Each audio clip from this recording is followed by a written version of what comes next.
The following video is a guide on how to use the 100 Vertical Baler.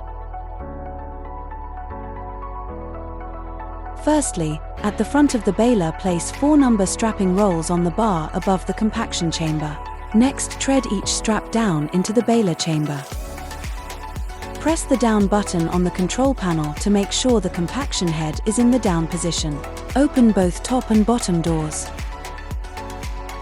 Pull each strap over the top of the chamber and around the pin located at the back of the baler.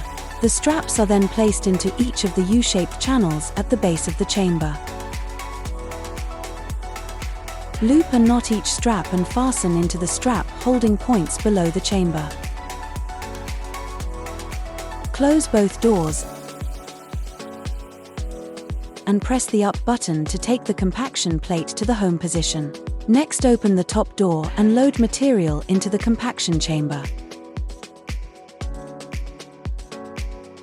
Close the top door and press the start button to run a compaction cycle. Repeat the process of loading and compacting material into the chamber.